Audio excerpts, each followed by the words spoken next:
त्याच्यात त्यांनी शिवाजी महाराजांचं एक बालपण दिलंय शिवनेरीचं. मी आता सगळं सांगत नाही, पण त्यातला जो मुद्दा आहे तो सांगतो की छोटे शिवाजीराजे तिथं असताना त्यांचे खेळ काय चालायचे ते त्यांनी दिले ते परमानंदांनी. त्यातले एक खेळ असा होता की शिवाजीराजे आपल्या सवंगड्यांना घ्यायचे, नावं नाही आहेत सवंगड्यांची, पण ते आपल्या बरोबर घेऊन तिथं दगडामातीचे छोटे छोटे किल्ले बांधायचे आणि ते म्हणायचे हे गड आहेत ना हे माझे आहेत. तर गेले परमानंद. 6 वर्षाचा एक मुलगा या सह्याद्रीतले हे दुर्ग माझे आहेत असं म्हणतो आणि स्वराज्य मिळवण्याच्यासाठी प्रयत्नशील राहतो, कृतिशील राहतो आणि वयाच्या 44व्या वर्षी ते स्वराज्य निर्माण करून दाखवतो. ही एक अचाट गोष्ट शिवाजी महाराजांनी इथे केली. पण लहानपणापासून हे किल्लेच नाही, किल्ले माझे आहेत. तुम्ही आज जर का उभे राहिलात त्याच्यावर या शिवनेरीवर, तर शिवनेरीचा भोवताल तुम्ही जर का पाहिला तर त्या परिसरात काही किल्ले आहेत. जीवधनचा किल्ला आहे, तिथं चावणचा किल्ला आहे, हडसरचा किल्ला आहे, पलीकडे सिंधोळा आहे, त्याच्या पलीकडे हरिश्चंद्रगड आहे, याबद्दल नारायणगड, अनेक किल्ले आहेत. तो परिसरच फार विलक्षण आहे. रतनगड आणि भैरवगड नावाचे अनेक किल्ले आहेत. यातला रतनगड उर्फ न्हावा याचा उल्लेख स्वतः शिवाजीराजांनी एका पत्रात केलेला आहे. व्यंकोजी राजांना पाठवलेल्या एका पत्रात शिवाजीराजांनी न्हावा म्हणजे सामान्य दुर्ग नव्हे असं म्हटलेलं आहे. ते सह्याद्रीत जाणं, त्याच्यात सगळ्यात पहिला जो मोठा किल्ला असतो ना, एक गड आहे, अवघड गड आहे, सगळ्यात अवघड गड आहे. तो एकदा तुम्ही पार केलात की मग तुम्ही सह्याद्री हिंडायला मोकळे झालात. त्या गडाचं नाव आहे उंबरगड,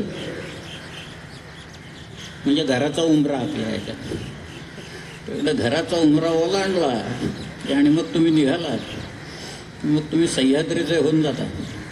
सह्याद्री हळूहळू ओळख पटवायला सांगतो आणि मग सह्याद्री तुमच्या कानात तो जो वारा असतो ना, तो वारा काही मंत्र सांगतो. आणि शिवाजीराजांच्या कानात त्यांनी स्वातंत्र्य प्रेरकतेचा मंत्र सांगितला सह्याद्री. श्री आदिशक्ती तुळजा भवानी.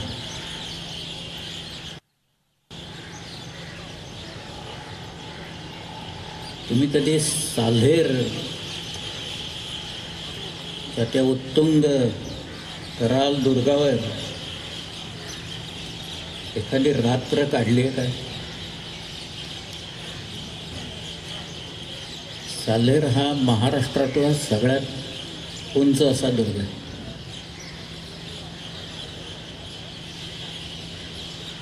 5000 फुटाच्या पेक्षा वरची जी काही शिखरं आहेत, एकूण 3 शिखरं आहेत समुद्रसपाटीपासून 5000 फुटाच्या वर उंची असलेली.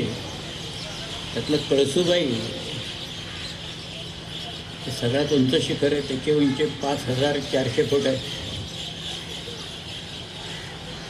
दुसरा आहे साल्हेर, त्याची उंची 5150 फूट आहे. आणि तिसऱ्या डोंगराचं नाव हे केवळ मराठी मंडळीच देऊ शकतील असं ते नाव आहे. त्याचं नाव आहे घनचक्कर डोंगर. अशी 3 शिखरे आहेत. त्यातला साल्हेर हा एक विलक्षण दुर्ग आहे. विलक्षण अशासाठी आहे की त्याच्यावर जायच्या ज्या वाटा आहेत, त्या पायऱ्या आहेत,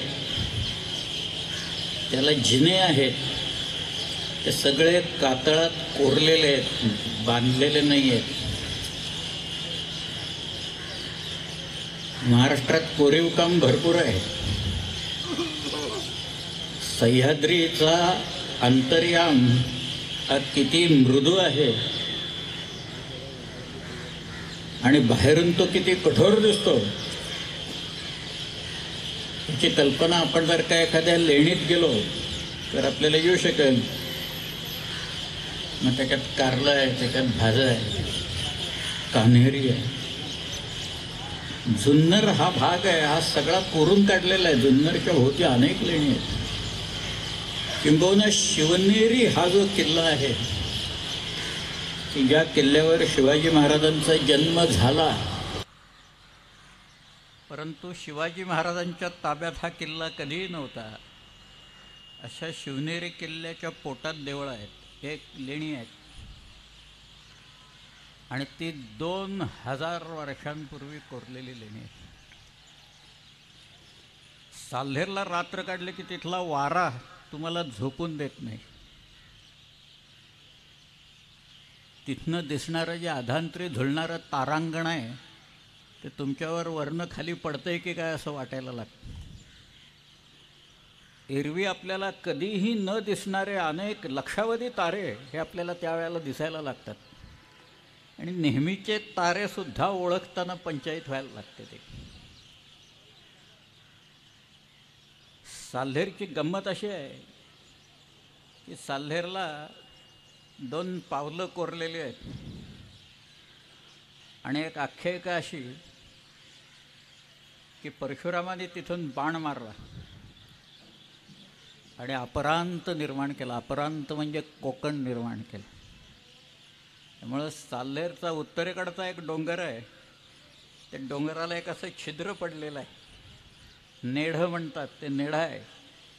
तुम्ही पुण्याला कधी आलात तर लोहगडच्या तिथं एक लेणं आहे, नेढं तिथं आहे. त्या ह्याच्यात ही त्या साल्हेरची गंमत आहे. शिवाजी महाराजांच्या कागदपत्रात साल्हेरचे उल्लेख आहेत. साल्हेरच्या परिसरात अनेक लढाया झालेल्या आहेत. शिवाजीराजांचा एक मित्र, अतिशय जवळचा मित्र, लहानपणापासून असलेला, त्याचं नाव सूर्यराव काकडे, हा त्या साल्हेरच्या लढाईत पडलेला आहे तिथे साल्हेरच्या पायथ्याशी. त्यामुळं साल्हेरहून दिसणारं जे दृश्य आहे, समोर मांगी आणि तुंगी नावाची शिखरं आहेत. तिथं एक किल्ला आहे, खरं म्हणजे 2 किल्ले आहेत तिथं त्या रांगेत. एकाचं नाव आहे तांबोळ्या आणि दुसऱ्याचं नाव आहे नाहवा उर्फ रतनगड. महाराष्ट्रात रतनगड आणि भैरवगड नावाचे अनेक किल्ले आहेत. त्यातला रतनगड उर्फ नाहवा याचा उल्लेख स्वतः शिवाजीराजांनी एका पत्रात केलेला आहे. व्यंकोजी राजांना पाठवलेल्या एका पत्रात शिवाजीराजांनी नाहवा म्हणजे सामान्य दुर्ग नव्हे असं म्हटलेलं आहे. ते इतका तो उत्तुंगन बलाढ्य असा किल्ला उत्तरेतल्या, महाराष्ट्राच्या उत्तरेत. खरं म्हणजे त्याच्याही पलीकडं काही किल्ले आहेत, ते आपल्याकडे नव्हते पण महाराष्ट्रात आहे. पुणे अक्राणी महाल या नावाचा किल्ला ऐकला आहे. छोटे छोटे किल्ले आहेत पण अक्राणी नावाचा डोंगरी किल्ला आहे. त्या अक्राणीच्या परिसरात तिथं काही आदिवासींनी इंग्रजांच्या विरुद्ध बंड केलं म्हणून इंग्रजांनी त्यांना गोळ्या घातल्या. तिथं त्यांचे अवशेष तिथं आहेत अजून. त्या महाराष्ट्रात काना कोपऱ्यात, डोंगर दऱ्यात, कडे कपारीत, नद्या नाल्यात इतिहास भरलेला आहे. फक्त तो जाणून घ्यायची आवश्यकता ही आपल्याकडे असते. मांगे तुंगे तांबोळ्या रतनगड ही जी रांग आहे त्याला म्हणायचं शैलबारी रांग. त्याच्या खाली जी डोंगराची आडवी रांग गेलेली आहे त्याला म्हणायचं डौलबारी रांग. या डौलबारी रांगेत आहेत साल्हेर, सालोटा, मुल्हेर, मोरा, हरगड असे किल्ले त्या रांगेत आहेत. आणि त्याच्या खाली जी रांग पसरलेली आहे ती तर फारच विलक्षण आहे. त्याचं नाव आहे अजंठा सातमाळा रांग आणि त्याच्यावर अनेक किल्ले आहेत. एकाच माळेवर अनेक किल्ले आहेत. शेजारी शेजारी किल्ले आहेत. शेजारी किल्ले बांधावे लागतात, शेजाऱ्यांना जपावं लागतं. मग आपल्याही शेजाऱ्यांना जपत असतो आपण, तसं नको त्या शेजाऱ्यांनाही जपतात लोक आपले.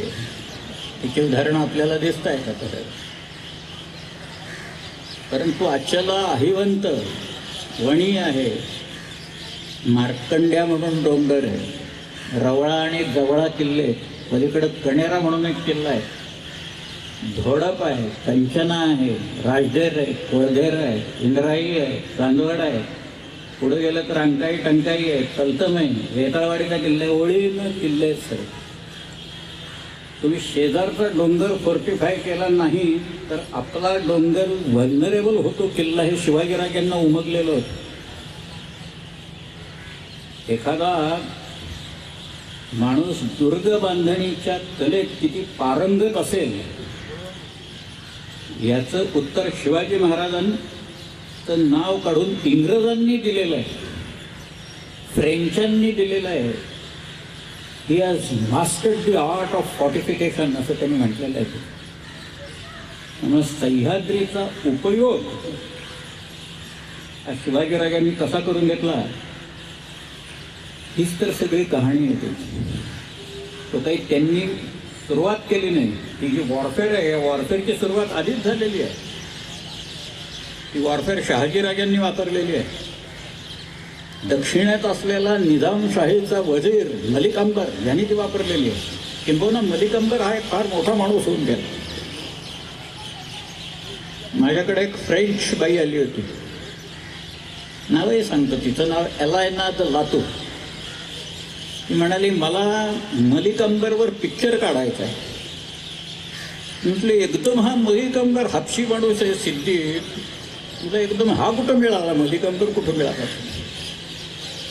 ती म्हणाली मी इथिओपियातल्या मुसलमान लोकांच्यावर काम करत होते आणि तिथं मला असं कळलं की इथले अनेक लोक 17व्या शतकात 16व्या शतकात ते भारतात आले आणि भारतात अतिशय मोक्याच्या ठिकाणी हे लोक जाऊन बसले, नोकऱ्या तिथं केल्या आणि हा निजामशाही चालवली या माणसाने, हा वजीर होता इथला.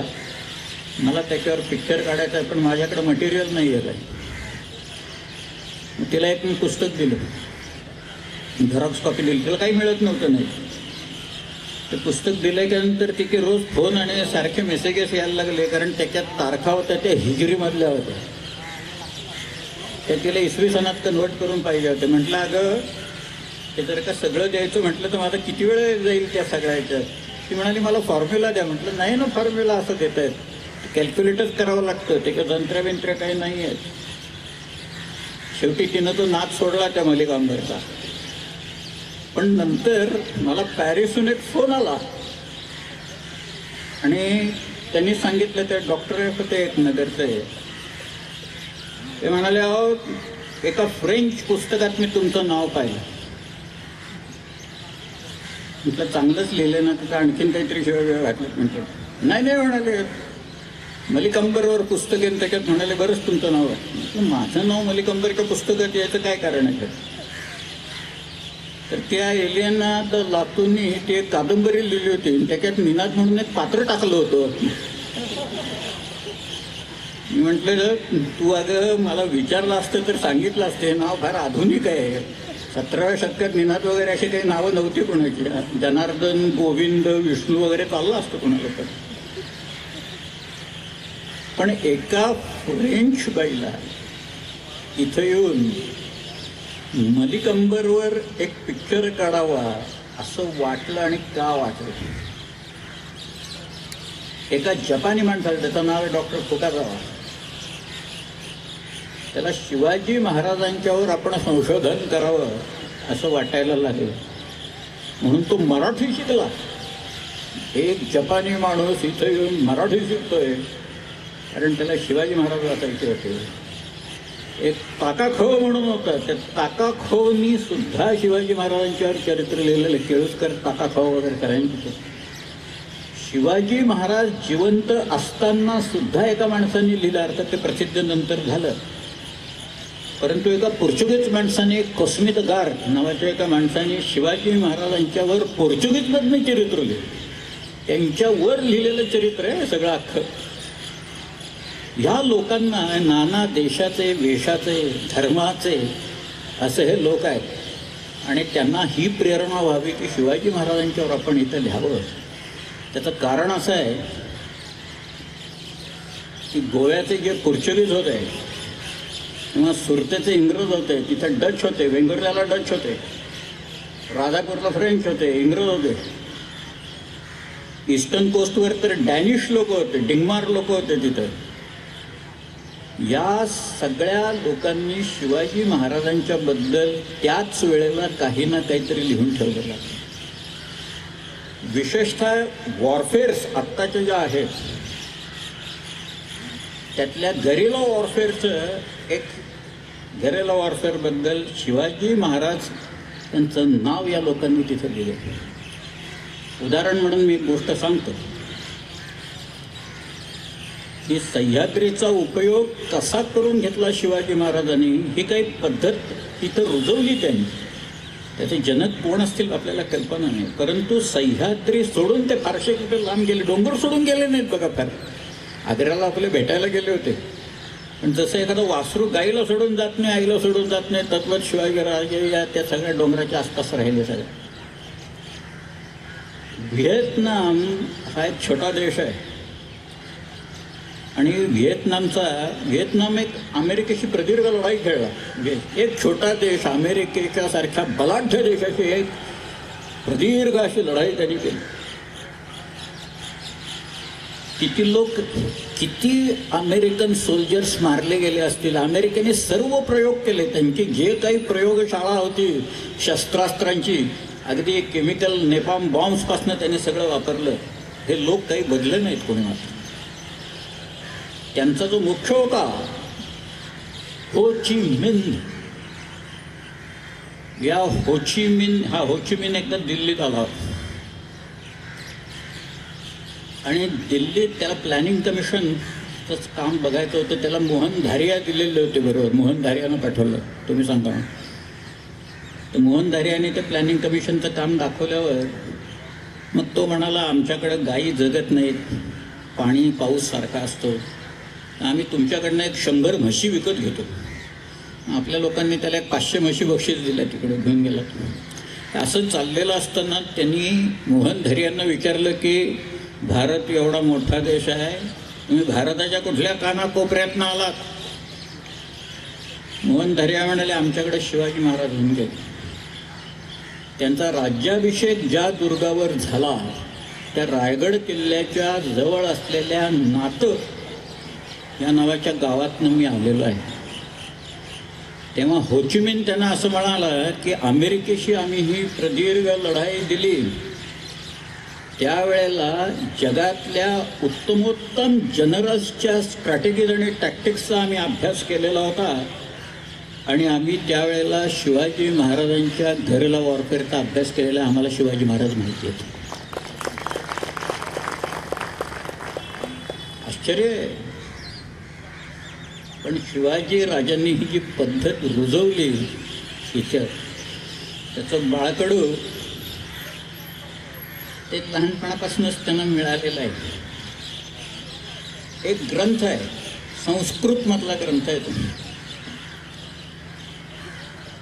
आपल्या लोकांची इतिहासाबद्दलची आस्था केवढी आहे हे सांगण्यासाठी, म्हणून मला एका गोष्टीचा मोह आवरत नाही आहे म्हणून मी ती गोष्ट तुम्हाला सांगतो. या कल्याणला एक व्यापारी होते, यांचं नाव म दिवेकर. या दिवेकरांच्या वाचनात सारखं यायचं अध्याय आणि श्लोक. आणि ते शिवाजी महाराजांच्यावरचे होते सगळे. त्यामुळे काहीतरी काव्य असलं पाहिजे, काहीतरी एक ग्रंथ संस्कृतमधनं असला पाहिजे की याच्यात शिवाजी महाराजांचं नाव आणि त्यांच्यावर रचलेला कुठेतरी ग्रंथ आहे. म्हणून या दिवेकरांनी आपले जे दफ्तरखाने आहेत त्या दफ्तरखान्यात सगळीकडं पत्र पाठवलं की तुमच्याकडे काही पोछा आहेत का, तुमच्याकडे हस्तलिखित मॅन्युस्क्रिप्ट्स आहेत का, तुमच्याकडे काही प्रसिद्ध काही केलेलं आहे का, असा काही ग्रंथ उपलब्ध आहे का. 90% लोकांनी उत्तरच पाठवली नाही. उरलेल्यांनी सांगितलं आमच्याकडे नाही आहे. पण दिवेकर हा गप्प बसणारा माणूस नव्हता. दिवेकर सामान्य माणूस नव्हता. दिवेकरांनी जगभर पत्र पाठवली, जर्मनीत पाठवली, फ्रान्समध्ये पाठवली, इटालीमध्ये पाठवली, ब्रिटनला पाठवली. आणि आश्चर्य म्हणजे जर्मनीमध्ये लिप्झिगला जर्मन ओरिएंटल रिसर्च इन्स्टिट्यूटमधनं एक पत्र आलं. ते म्हणाले आमच्याकडं कॅटलॉग्स आहेत, संस्कृत ग्रंथांचे कॅटलॉग्स आहेत, मॅन्युस्क्रिप्टचे कॅटलॉग्स आहेत. त्याच्यात तुम्ही सांगताय ना तो ग्रंथ अमुक अमुक नंबर खाली अमुक अमुक लोकेशनला सरस्वती महाल पुस्तकालय तंजावरमध्ये आहे. दिवेकर तिथं गेले आणि दिवेकरांनी सांगितल्यावर मग त्या तमिळ माणसाने अशी धूळ झटकत एक ग्रंथ काढला, ते शिवभारत, चरितम शिवराजस्य भरतस्य व भारतम असं म्हटलंय त्यांनी. नेवास्कर म्हणजे कवींद्र परमानंद गोविंद नेवास्कर यांनी तो रचलेलं तर शिवाजीराजे जिवंत असताना रचलेला आहे. एवढंच नव्हे, शिवाजी राजांच्या सांगण्यावरून रचलेला ग्रंथ. मी जे काही पराक्रम केले ते सांगा म्हणून. त्याच्यात त्यांनी शिवाजी महाराजांचं एक बालपण दिले शिवनेरीचं. मी आता सगळं सांगत नाही, पण त्यातला जो मुद्दा आहे तो सांगतो की छोटे शिवाजीराजे तिथं असताना त्यांचे खेळ काय चालायचे ते त्यांनी दिले ते परमानंदांनी. त्यातले एक खेळ असा होता की शिवाजीराजे आपल्या सवंगड्यांना घ्यायचे, नावं नाही आहेत सवंगड्यांची, पण ते आपल्या बरोबर घेऊन तिथं दगडामातीचे छोटे छोटे किल्ले बांधायचे आणि ते म्हणायचे हे गड आहेत ना हे माझे आहेत. तर लिहिले परमानंद. 6 वर्षाचा एक मुलगा या सह्याद्रीतले हे दुर्ग माझे आहेत असं म्हणतो आणि स्वराज्य मिळवण्याच्यासाठी प्रयत्नशील राहतो, कृतिशील राहतो आणि वयाच्या 44व्या वर्षी ते स्वराज्य निर्माण करून दाखवतो. ही एक अचाट गोष्ट शिवाजी महाराजांनी इथे केली. पण लहानपणापासून हे किल्लेच नाही, किल्ले माझे आहेत. तुम्ही आज जर का उभे राहिलात त्याच्यावर त्या शिवनेरीवर, तर शिवनेरीचा भोवताल तुम्ही जर का पाहिला तर त्या परिसरात काही किल्ले आहेत. जीवधनचा किल्ला आहे, तिथं चावणचा किल्ला आहे, हडसरचा किल्ला आहे, पलीकडे सिंदोळ आहे, त्याच्या पलीकडे हरिश्चंद्रगड आहे, याबद्दल नारायणगड, अनेक किल्ले आहेत. तो परिसरच फार विलक्षण. त्यामुळं दुर्ग याच्याबद्दलचं प्रेम, सह्याद्री याच्याबद्दलचं प्रेम हे शिवाजी महाराजांच्या पणात लहानपणापासूनच निर्माण झालेलं होतं हे आपल्याला सांगता येईल. सह्याद्रीत हिंडणारा माणूस असतो ना, एकदा का ते वारं लागलं सह्याद्रीतलं की तो माणूस मग तर काही फारसा तो घरी राहत नाही. मग त्याला ते वेळ लागतं सगळ्या ह्याच्यात. फक्त सह्याद्रीत जाणं, त्याच्यात सगळ्यात पहिला जो मोठा किल्ला असतो ना, एक गड आहे, अवघड गड आहे, सगळ्यात अवघड गड आहे. तो एकदा तुम्ही पार केलात की मग तुम्ही सह्याद्रीत हिंडायला मोकळे झालात. त्या गडाचं नाव आहे उंबरगड, म्हणजे घराचा उंबरा आपल्या ह्याच्यात. एकदा घराचा उंबरा ओलांडला आणि मग तुम्ही निघालात, मग तुम्ही सह्याद्रीचे होऊन जाता. सह्याद्री हळूहळू ओळख पटवायला सांगतो आणि मग सह्याद्री तुमच्या कानात तो जो वारा असतो ना, तो वारा काही मंत्र सांगतो. आणि शिवाजी राजांच्या कानात त्यांनी स्वातंत्र्य प्रेरकतेचा मंत्र सांगितला. सह्याद्री हे जे दुर्ग आहेत सह्याद्रीतले गिरिदुर्ग आहेत, हे गिरिदुर्ग म्हणजे महाराष्ट्राच्या स्वातंत्र्य प्रेरकतेची प्रतीकं आहेत आणि त्यांचं दर्शन महाराष्ट्राच्या स्वातंत्र्य प्रेरकतेचं पूजन आहे असं म्हटलं तर काहीही वावगं ठरणार नाही. लहानपणी शिवाजी राजांनी हे जे आजमावलेलं होतं 6 वर्षाचे असताना, पुढे ते पुण्यात आले, पुढे नंतर बंगलोरला गेले. आत्ता कानडी आणि मुलखात आणि आपल्यात काय चाललंय ते लक्षात आलं असेलच आपल्या. आता गेले काही दिवस फार जोर चाललाय ते. आमच्या आरारावांच्यावर खटले भरले जातात तुम्ही कानडीला. मी गेलो होतो बेळगावला, त्यावेळेला 2 पानी मुलाखत माझी छापून होती. तिथं समोर एक किल्ला आहे बेळगावच्या जवळ आहे, त्याचं नाव आहे राजहंसगड. येळ्ळूर म्हणून गाव आहे, येळ्ळूरवरनं जायचं ते किल्ल्यात. ते म्हणाले ते सगळा फोडतायत किल्ला आणि तिथं शिवाजी महाराजांचा पुतळा बसवतात, तिथं विधानसौध बांधतायत आणि बेळगाव दुसरी राजधानी करतायत. महाराष्ट्राने परत त्याच्यावर कधी क्लेमच लावू नये आता ते बेळगावावर. म्हणाले तुम्हाला काय म्हणायचं असं मला विचारलं बरं. मी म्हटलं शिवाजी महाराजांचं स्मारक जर का कर्नाटकी लोकांना उभं करायचं असेल तर ते बंगलोरला करा, आणि बंगलोर आमच्या ताब्यात होतं. बंगलोर शहाजीराजांच्या ताब्यात होतं. शहाजीराजे बंगलोरला एखाद्या राजासारखं कसं वागायचंय याच्याबद्दल जयराम पिंडेने सगळं दिलेलं आहे म्हटलं त्याच्यात, वाचा. त्यांचा अख्खा दिनचर्या, त्यांची अख्खी दिनचर्या कशी होती ती तिथं दिलेली आहे. आणि म्हटलं शिवाजीराजे तिथं होते, त्यांनी ते सगळं पाहिलं. आणि आल्याच्या नंतर 12 वर्षाचे शिवाजीराजे आहेत आणि त्यांनी त्यावेळेला पुणे, सुपा आणि इंदापूर अशी ही 3 हे सगळे सुभे त्यांना जहागिरीत मिळाल्याच्या नंतर शिवाजीराजांनी हा जो स्वातंत्र्याचा चंग बांधला आणि खेळ सुरू केला. आणि मग त्याच्यात एक एक किल्ले ते घेत गेले, एक एक किल्ले बळकट करत गेले आणि काही किल्ले नवीन बांधत गेले. किल्ला बांधणे हे साधं काम नाही, अगदी साधं काम नाही. एक दगड नुसतं बसवायचा तिथं तर तो घडवायला लागतो. दगड कुठल्या तरी खाणीतनं काढावा लागतो आधी तिथे. महाराष्ट्रात दगडाची कमतरता नाही ही एक चांगली गोष्ट आहे त्याच्यातली. परंतु तो घडवावा तर लागतो, बसवावा तर तिथं लागतो, न्यावा तर लागतो, ट्रान्सपोर्टेशन लागतं ना. राजगड ही त्यांची पहिली राजधानी की जिथं शिवाजीराजे 24 वर्ष राहिले. त्या सह्याद्रीचं एक उत्तुंग शिखर आहे राजगड. म्हणजे 24 वर्ष शिवाजीराजांनी राजगडावर काढली.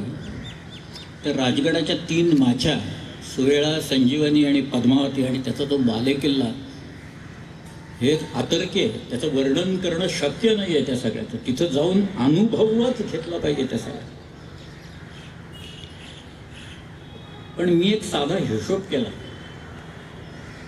म्हटलं आपल्याकडं हा जो दगड आहे सगळा सह्याद्रीतला त्याला डेक्कन ट्रॅक्ट म्हणतात किंवा बॅसॉल्ट म्हणतात. म्हटलं याची स्पेसिफिक ग्रॅव्हिटी किती आहे बघा. म्हणून आमचे जिओलॉजिस्ट आहेत त्यांना विचारलं, ते म्हणाले 2.7 आहे. म्हटलं ठीक आहे, आपण ॲव्हरेज काढू, अगदी 1.7 धरू. आणि राजगडाला लागलेला दगड साधारण किती आहे याचा आपण एक हिशोब काढू. म्हणून मी एक साधा सोपा कमीत कमी म्हटलं अंदाज करायचा, जास्ती करायचा नाही, कमीत कमी एवढा तरी दगड लागलेला आहे बघा. किती दगड लागला असेल राजगडाला. एक किल्ला बांधला शिवाजीराजांनी, नंतर किल्ल्यांच्या शृंखला निर्माण केल्या त्यांनी. पण केवळ राजगड या एका किल्ल्याला, त्या 3 माच्यान बालेकिल्ल्याची तटबंदीला जो दगड लागलेला आहे तो किमान 3 लाख टन दगड लागला. कुठून आणला दगड माहीत नाही, इथं काही माइन्स नाही. कुठनं काढला, आणला काही पत्ता नाही. लोक किती लावले कामाला माहिती नाही. पण एक पत्र आहे, गमतीदार पत्र आहे म्हणून मी सांगतो. हा जो बाजी सर्जाराव जेधे होता ना, कान्होजी जेधेंचा मुलगा, त्याला काही राजपूत लोक त्रास देत होते. काहीतरी भांडण झालं असेल. बरं, यांच्याकडे एक एकटा होता सर्जारावांच्याकडे, सगळ्यात मोठ्या एकटा म्हणजे आमचे शिवाजीराजे त्याच्या बाजूने होते सगळे. तर हा बाजी सर्जाराव त्या राजपूत लोकांना परस्पर दमदाटी करतोय बरं का. तो म्हणतोय तुम्ही माझं ऐकत नाही आहात आणि तुम्ही मला त्रास देताय. हे तुम्ही इथे माझी क्षमा मागितली नाही तर मी शिवाजी महाराजांना जाऊन सांगेन हे लोक असं असं करतात म्हणून. आणि मग महाराज काय करतील, महाराज तुम्हाला राजगडाला नेऊन धोंडे व्हायला लावतील असं लिहिले त्या कागदात. हे राजगडावर नेऊन धोंडे व्हायला लावणे ही एक शिक्षाच होती त्यावेळेची. असं एक काय ते बांधकाम कसं काय केलं, कडेच्या टोकावरचं बांधकाम, 3-3 ओळींचं बांधकाम त्याच्यातलं अजूनही शिल्लक आहे. 350 वर्षानंतर पडलेलं नाही आहे. वर्तमानपत्र उघडलं, TV लावला की एक इमारत पडताना दिसते आपल्याला त्याच्यानुसार. तसं नाही आहे ते कुठेही, पक्क बांधकाम आहे. म्हणून ते सगळे लोक म्हणतायत, युरोपियन लोक म्हणतायत जिंजीचा किल्ला शिवाजीराजांनी ज्या वेळेला घेतला. जिंजी कुठे माहिती आहे का? जिंजी मद्रासच्या दक्षिणेला 150 किलोमीटरवर किल्ला आहे जिंजी. चंद्रगिरी, कृष्णगिरी आणि राजगिरी असा मिळून त्याला प्रत्येक किल्ल्याला तटबंदी आहे. आणि जिंजीला पूर्णपणे मोठी तटबंदी त्याच्यात. एक गाडावरनं जाईल एवढं पॅरापेट वॉल आहे ते जिंजीची. तिकडे चंजी म्हणतात त्याला. तो जिंजीचा किल्ला शिवाजीराजांनी घेतल्यावर पहिल्यांदा त्यातला बराचसा भाग पाडून टाकला आणि नवीन बांधला. पॉंडिचेरी त्यावेळेला आपल्याकडे होती बरं का, पॉंडिचेरी शिवाजी महाराजांच्याकडं. तिथनं फ्रेंच लोक आले, एक झेरम्या नावाचा वकील आला आणि त्यांनी जो रिपोर्ट लिहिल्यानंतर त्याच्यात त्याने असं लिहिलं आहे की Shivaji has conquered the fort of Gingee and he has demolished the earlier fortification and he has started the new construction of the fort. The bastions are so strategically placed that the fort appears to be constructed rather by the European engineers than the Indians. European लोकांच्या पेक्षा उत्कृष्ट बांधकाम शिवाजी महाराजांनी इथं केलेलं आहे. किल्ल्यावर बायलावरच लक्षात येतं विलक्षण हे आता काही जिंकाच्या पलीकडे गेलेलं आहे सगळ्याला. म्हणजे हे सगळे लोक इंग्रज किंवा फ्रेंच लोक स्वतःच्या दुर्गाच्या बाबतीत, त्या जिब्राल्टरच्या बाबतीत तर काय, रायगडाला जिब्राल्टर ऑफ द ईस्ट म्हणताय तिकडे येऊन त्याच्यात म्हणून की जिब्राल्टर अभेद्य आहे तर खडक जिब्राल्टरचा. स्पेनच्या ह्याच्यात येत होतं, मी पाहिला येतो लांबून जहाजावरनं पाहिला मी. गंमत म्हणजे आपल्याकडं सह्याद्रीतनं उतरायला खूप वाटा आहेत खाली, कोकणात उतरायला. त्यातल्या काही गाड्या जातील अशा वाटा आहेत, काही माणसंच जातील एवढ्या आहेत, काही बारकी जनावरं जातील एवढ्या वाटा आहेत. याचे सर्वे कुणी केले होते? शिवाजीराजांना माहिती होतं हे सगळं. शिवाजीराजांच्या सगळ्या मुलखाचा नकाशा पर्वतराव नावाच्या एका माणसाने काढलेला औरंगजेबाच्या समोर होता त्यावेळेस. पण औरंगजेबाने अब्दुल माबूद नावाच्या एका माणसाला पाठवून या घाटवाटा कोकणात उतरणाऱ्या किती आहेत त्या सर्वे कर बघू, 260 वाटा आहेत. त्यांनी हिशोब दिलाय सगळा त्या अब्दुल माबूद. औरंगजेबाने सर्वे केला आहे त्याचा. पुण्याहून निघालं तर पुण्याहून रायगडला जायला पूर्वी आम्हाला 2-2 दिवस लागायचे चालत. ते आता पानशेतचं धरण झाल्यावर आम्ही लॉन्चमधनं जातो, मग 1च दिवस लागतो चालायला. पण मग तामिणीचा घाट सोडला तर कावल्या बावल्याची खिंड आहे तिथनं. त्याच्या पलीकडे गेलं तर एका घाटाचं नाव आता ही आपणच ठेवलेली असतात आणि आमची भाषाच विलक्षण आहे सगळे आणि लोकही विलक्षण आहे तिथं. त्यामुळं त्या घाटाचं नाव आहे बोचे घोळ असं तिथं. म्हणजे बोट टेकतच जावं लागतं तिथनं, त्याच्या घरी जाताच येत नाही तिथनं. त्याच्या पलीकडे एक फडताड म्हणून घाट आहे आणि बऱ्याच आहेत. म्हणजे मग मड्या आहे, शेवट्या घाट आहे, उपांड्याची नाळ आहे, गोप्या घाट आहे. ओळीनं खूप वाट आहेत खाली उतरायला. त्यातल्या त्या बोचे घोळीमधनं जो रायगड समोर दिसतो ना, तो त्या जहाजावरनं जिब्राल्टरचा खडक कसा दिसतो ना तसा दिसतो. पण केवळ दिसण्यावर नाही, त्याची जी मजबूती आहे त्या मजबूतीच्यासाठी इंग्रज लोक रायगड त्याची तुलना ही ते जिब्राल्टरच्या रॉकशी करतायत. केवळ अभेद्यता हा त्यातला सगळ्यात मोठा भाग. की अनेक इंग्रज वकील हे रायगडावर आले, खूप जण आले रायगडावर. टॉमस निकल्स या नावाचा आला, पीटर उस्टिक नावाचा वकील आला, हेनरी ऑक्झिंडन हा रायगडावर राज्याभिषेकाच्या वेळेला होता. त्याच्यानंतर अनेक मंडळी येऊन गेली. यांनी रायगड, त्या टॉमस निकल्सने असं लिहिलेलं आहे की शिवाजी महाराजांनी रायगड किल्ला घेतल्याच्या नंतर एक तटबंदी बांधलेली आहे, त्याच्या आत दुसरी तटबंदी बांधून तो किल्ला इतका मजबूत करून ठेवलेला आहे की जर का त्याच्यावर अन्नाचा पुरेसा साठा असेल तर अपुऱ्या शिबंदीनिशी अवघ्या जगाविरुद्ध हा किल्ला लढू शकेल असं त्यांनी लिहिलेलं आहे. रायगड एक किल्ला फक्त त्याच्यातला. बांधकाम कोणाचं? स्वतः शिवाजी महाराज. सुपरविजन कोणाची? शिवाजी महाराज. आर्किटेक्ट कोण? शिवाजी महाराज. इंजिनियर कोण? शिवाजी महाराज. आणि इंग्रज लोक कौतुक करतात. हे सगळं अतर्क्य आहे. हे त्या इंग्रजांनी इंग्लिश रेकॉर्ड्स ऑन शिवाजीमध्ये कोण कोण काय काय शिवाजी महाराजांच्याबद्दल म्हणतं एकदा बघा तुम्ही. त्यांच्या ज्या कॉमेंट्स आहेत ना, त्या कॉमेंट्स ऐकल्यानंतर आपल्याला लक्षात येतं की काय यांना नेमकं काय म्हणायचं. आज शिवाजीराजे सह्याद्री एवढा पाठ होता लोकांना आपल्या की त्यांचं हेर खातं तगडं होतं. आणि हेर खातं कुत्रं आलं म्हणून सांगतो जाता जाता. त्याचा संबंध कर्नाटकाशी आहे म्हणूनच सांगतो ते. शिवाजीराजे दक्षिणेतून ज्या वेळेला परत येत होते त्यावेळेला हे जे धारवाड आहे ना, त्याच्याजवळ एक यादवाड नावाचं गाव आहे. त्याच्याजवळ एक बेलवडी नावाची एक गढी आहे. मल्लम्मा, त्या बाईचं नाव सावित्रीबाई, तिला मल्लम्मा म्हणायची. ते मल्लम्मा तिथं होती आणि तिचे लोक रात्री बाहेर पडायचे आणि शिवाजी महाराजांची घोडी पळव, कुठं काय पळव असं करत बसलेले असायचे. म्हणून शिवाजी महाराजांनी काही माणसं आपली सोडून दिली त्यांच्यावर. त्यांनी बंदोबस्त केला. त्यातल्या एका माणसाने त्या बाईवर अतिप्रसंग केला म्हणून शिवाजी महाराजांनी त्याचा गुन्हा शाबत झाल्यावर डोळे काढले, स्वतःच्याच माणसाचे काढले. आणि मग या बाईचा तिला साडीचोळी देऊन पाठवून दिल्यानंतर तिनं 2 शिल्प कोरून घेतलेली आहेत. यादवाडच्या तिथं एका देवळात आहे.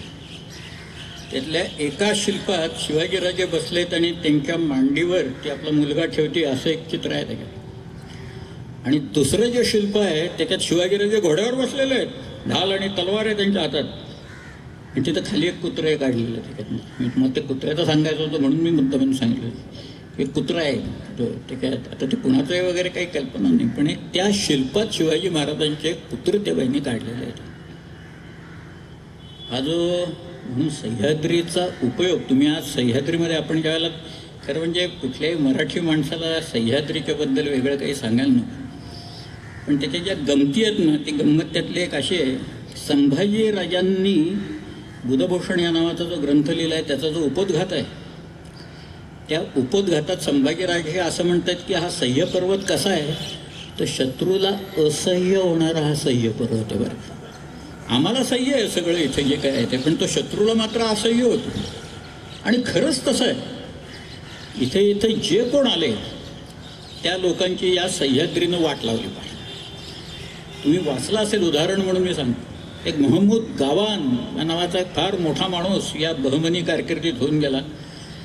तुम्ही कधी बिदरला गेलात तर त्याचा एक मदरसा आहे महमूद गावांचा. तिथं महमूद गावांचे फार गोडवे गाळले जातात तिथं. त्याच्या मुत्सद्दीपणाचे, त्याचे कोण मॅनेजमेंटचे. महमूद गावांच्या पत्रांचा संग्रह रियाजुल इन्शा म्हणून प्रसिद्ध आहे. आणि त्या रियाजुल इन्शामध्ये त्यांनी वर्णन केलेलं आहे सगळं. त्याच्यात तो म्हणतोय सह्याद्रीचे ते सगळे डोंगरदऱ्या आहेत त्या भयंकर आहेत, भयंकरच आहेत असं म्हणतो तो. सगळं हे काही खरं नाही इथलं सह्याद्रीचं. आमचे जेवढे लोक गेले तेवढा सगळ्यांना त्रास दिला. या सगळ्या सह्याद्रीने त्रास दिला, इथल्या डोंगर दऱ्यांनी दिला, नद्या नाल्यांनी म्हणजे भयंकर आहे ते सांगीनच मी. पण महमूद गावान सह्याद्रीच्या दऱ्याखोऱ्यांचं, इथल्या डोंगर दऱ्यांचं कौतुक करतो. त्याला त्रास झाला असेल पण शेवटी कौतुकच आहे ना आमचं.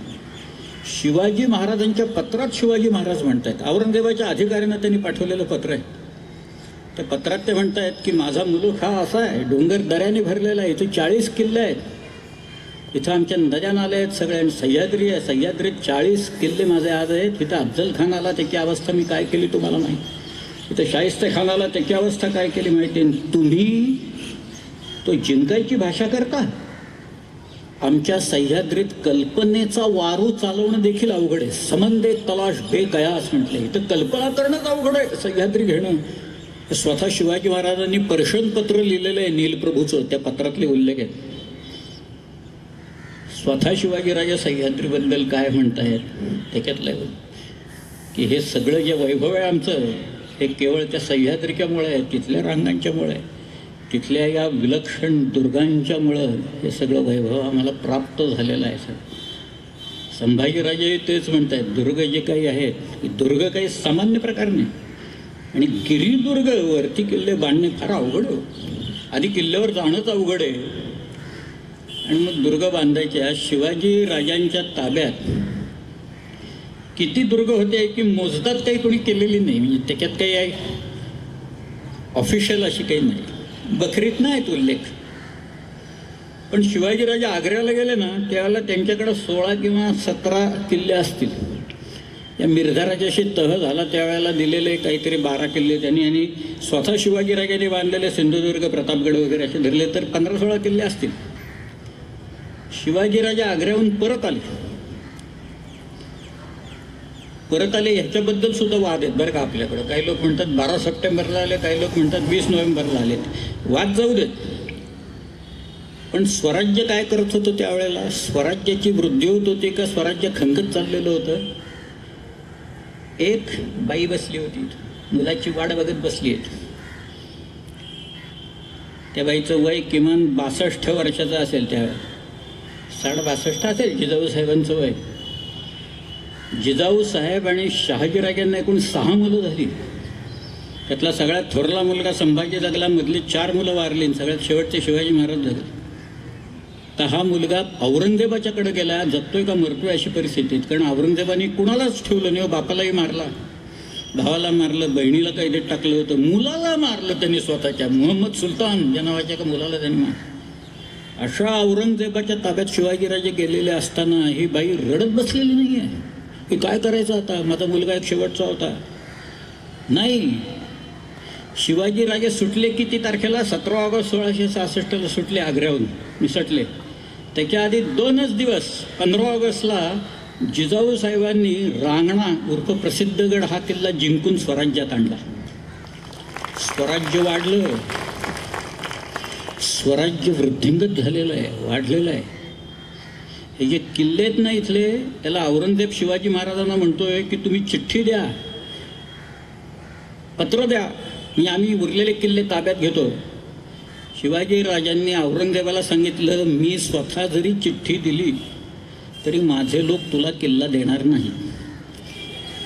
औरंगजेबाने मिर्झा राजांना पत्र लिहिलं की हे असं असं शिवाजी म्हणतोय. मिर्झा राजे म्हणाले, तो म्हणतोय ते खरं आहे, कोणी किल्ले बिल्ले देणार नाही. त्याचं पत्र तो स्वतः समोर दिसल्याखेरीज आणि तो म्हणाल्याखेरीज कोणी किल्ल्याला हात लावून देणार नाही. नुसतेच किल्ले नाहीत, माणसं तयार केली हो, त्याची अनुयायी तयार केले. एक एक किल्ल्यासारखा एक एक बुलंद माणूस तयार झाला त्या सगळ्या. किल्ले घ्यायचे म्हणजे काय सामान्य गोष्ट आहे का ती? आज शहाजीराजांना ज्यावेळेला पकडलं ना अफजल खानाने, मुस्तफा खान, अफजल खान, बाजी घोरपडे यांनी शहाजीराजांना पकडलं आणि त्यांच्या सुटकेसाठी एकूण 3 किल्ले आदिलशाहीनं मागितले त्यांच्या. त्यातला एक होता बंगलोर, एक होता कंदर्पी, तिसरा होता सिंहगड. 2 किल्ले संभाजीराजांनी म्हणजे शिवाजीराजांच्या थोरल्या भावाने देऊन टाकले. शिवाजीराजे वडिलांच्या सुटकेसाठी एक सिंहगड द्यायला तयार नव्हते. बघा, शिवाजीराजे म्हणाले, माझे वडील ज्ञानी आहेत आणि ज्ञानी असून सुद्धा गाफील राहिले, मी देत नाही किल्ला. घाबरले लोक, ते म्हणतील शहाजीराजांच्या जीवावर बेतलंय सगळं तिकडून, तुम्ही आता किल्ला बिल्ला देत नाही म्हणता. मग त्यांना सोनू विश्वनाथ डबीर तिथे जे होते त्यांना सुवर्ण शर्मा म्हटलंय त्यांनी. ते सुवर्ण शर्माने म्हणजे सोनोपंतांनी त्यांना एक नीती सांगितली, ती त्या शिवभारतात आहे. प्रभुणा दुर्गमम दुर्गम प्रभुर्दुर्गेण दुर्गमा म्हणून तो सगळं सांगत जातो सगळं. शेवटी त्यांनी शिवाजी महाराजांना पटवलं की किल्ले काय परत घेता येतील जिंकून. एक तर किल्ला जातोय, तुम्ही एक किल्ला देऊन टाका, आपण किल्ला परत जिंकून घेऊ शकू. पण वडील गेले तर मात्र परत आपल्याला वडील काही मिळणार नाही, तुम्ही देऊन टाका. शिवाजीराजांनी कसा बसा एक किल्ला दिला. त्या मिर्झा राजाला 23 किल्ले स्वराज्यातले काढून दिले, त्यावेळेला काय वाटलं असेल हो त्यांना. तुम्ही कल्पना करा, ह्या सगळ्या ज्या गोष्टी आहेत त्याच्यातला भावुकता मी म्हणत नाही, पण एखादा किल्ला घ्यायचा, आज किल्ल्यावर जायचं, ढाल तलवार घेऊन जायचं, रोपवेनं नाही जायचं, चालत जायचं, वरती लढाई करायची, किल्ला जिंकायचा आणि मग त्या किल्ल्याची व्यवस्था लावायची.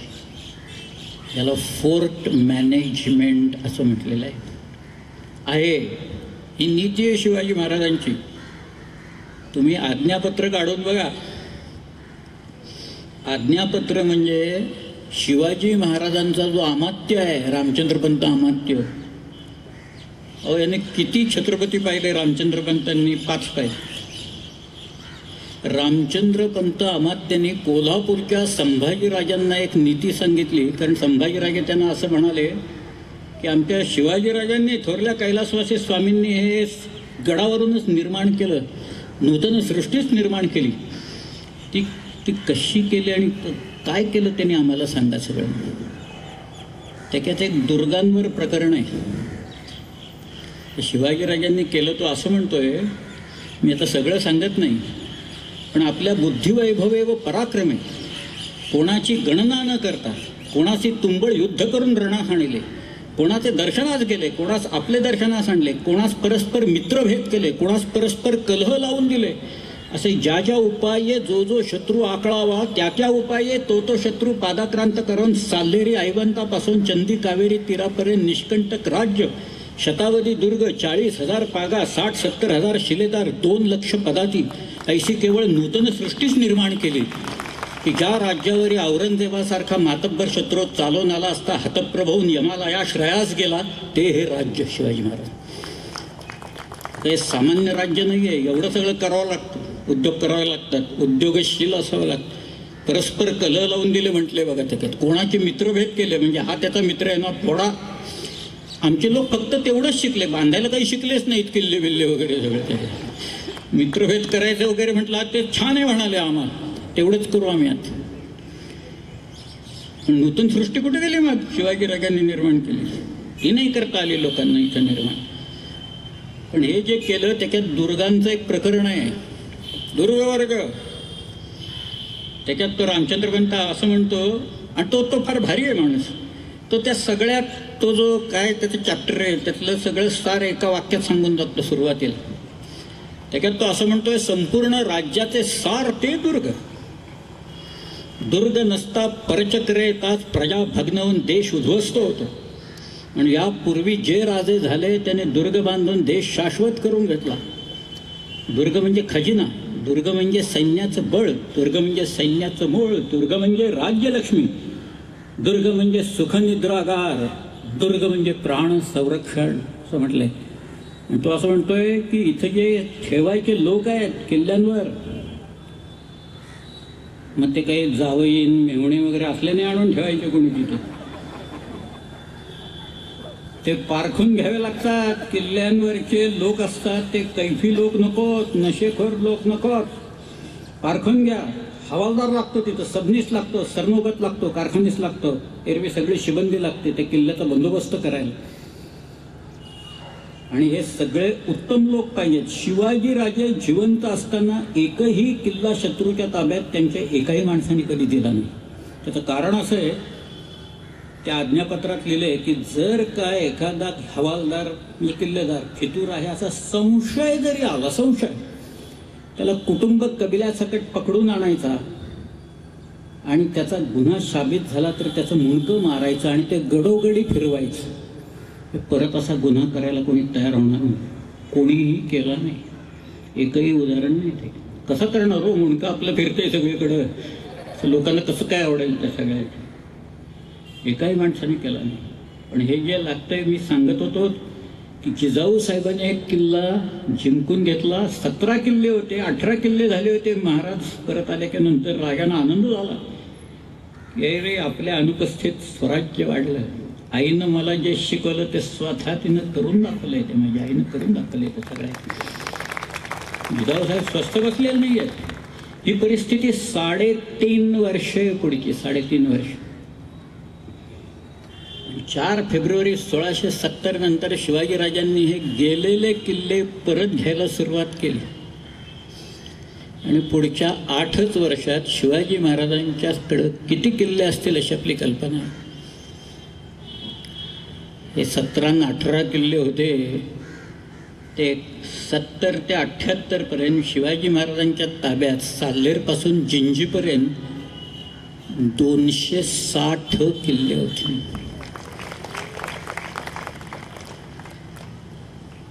नुसती किल्ल्यांची नावं लिहित असताना हाताला रग लागेल अशी परिस्थिती आहे. ते युद्धबिद्धन वगैरे बाकी लढाया वेळा जाऊ देत सगळ्या ते सगळं. पण किल्ला घ्यायचा तो बळकट करायचा, परत शेजारचा डोंगर उपद्रवी असेल तर पाडून टाकायचा किंवा त्याला फोर्टिफिकेशन्स करायचे आणि एक श्रृंखला, एक डिफेन्सची लाईन निर्माण करायची. शिवाजी राजांनी इथे केलं. हे काही सामान्य कृत्य नाही आहेत, ही सगळे असामान्य कृत्य महाराजांच्या हातनं घडलेले आहेत. आपल्याकडे एक काव्य आहे. काव्य म्हणजे काय, आपल्याकडं कवी तरबेजच येतो काय. हल्ली तर एक नवीन प्रकार असा आहे की गद्यच लिहायचं आणि त्याला काव्य म्हणायचं वगैरे, असंही चालू आहे.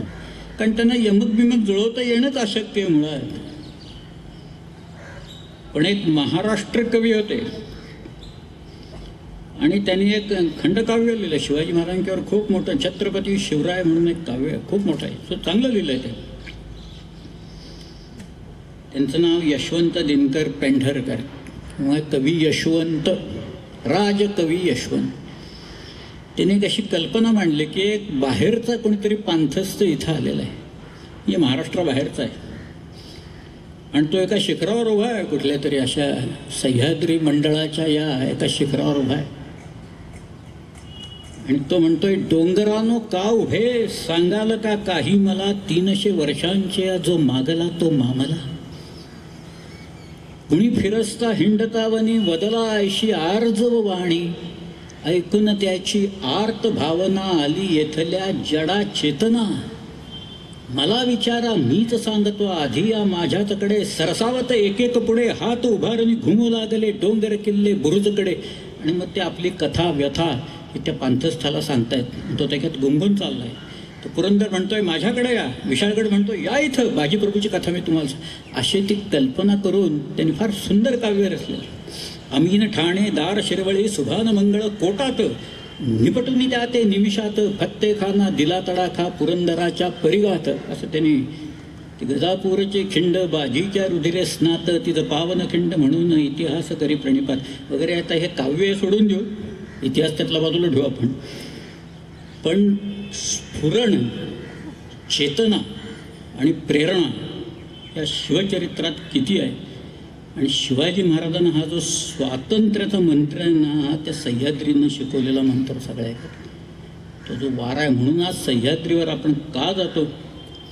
आज मी अनेक वेळा किल्ल्यांवर जातो ना, मला यातना होतात. कारण मुलं एखादी ट्रिप अरेंज केली ना, ट्रिप परवाच बाबासाहेब सांगत होते की निनादराव आम्ही एक आनंद यात्रा म्हणून घेऊन जातो आम्ही, आणि मग मुलांना किल्ले वगैरे असे दाखवतो इकडे.